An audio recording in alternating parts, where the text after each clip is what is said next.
Hello दोस्तों, कैसे हैं आप लोग। हमारी आज की कहानी का नाम है बराबरी। सावन का महीना लगते ही मौसम खुशनुमा हो जाता है। हर तरफ हरियाली छा जाती है और मिट्टी की सौंधी सौंधी खुशबू फिजाओं में छा जाती है। बागों में झूले पड़ जाते हैं।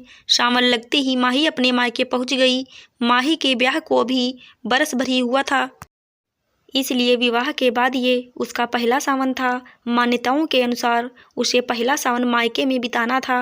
माही की भाभी नित्या को उसकी सासू माँ ने इस बार यह कहकर मायके नहीं जाने दिया कि कौन सा यह तुम्हारा पहला सावन है।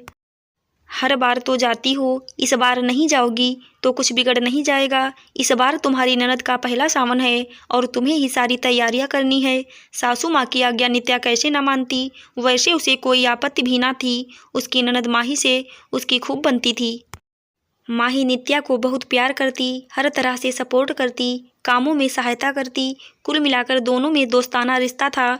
जब इतनी प्यारी ननद हो तो कौन भाभी उसके साथ समय नहीं बिताना चाहेगी भला।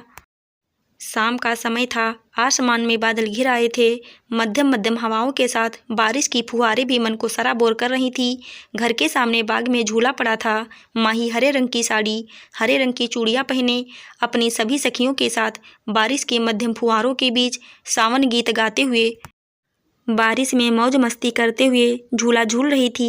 झरोखे से सबको देख नित्या का भी मन होता बारिश में भीगने और झूला झूलने का, लेकिन सासू माँ के डर से संकोच वश वह बाहर ना जा सकी, क्योंकि उनके कड़क स्वभाव से और पुरानी सोच से नित्या पहले से ही वाकिफ थी।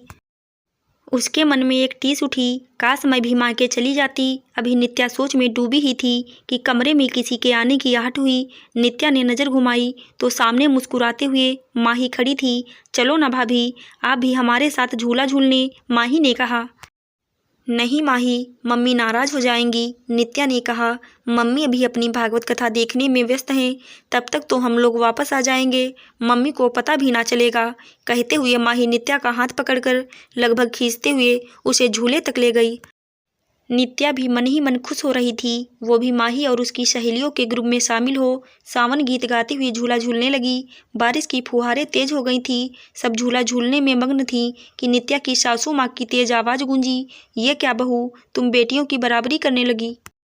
कुछ लाज शर्म है कि नहीं। क्या ये भी नहीं पता तुम्हें कि हमारे यहाँ बहुएं ससुराल में झूला नहीं झूलती। सामने छतरी लिए सासू माँ खड़ी गुस्से में बोल रही थी। नित्या सहम गई और चुपचाप अपने कदम घर की तरफ बढ़ाने लगी कि उसे एक और आवाज़ सुनाई दी, और ये आवाज़ उसकी ननद माही की थी। बहुएं ससुराल में हर जिम्मेदारी उठा सकती हैं, सबकी खुशियों का ख्याल रख सकती हैं, लेकिन अपनी खुशी का ख्याल नहीं रख सकती। क्यों माँ, क्या ससुराल में बहुओं का खुश होना कोई गुनाह है।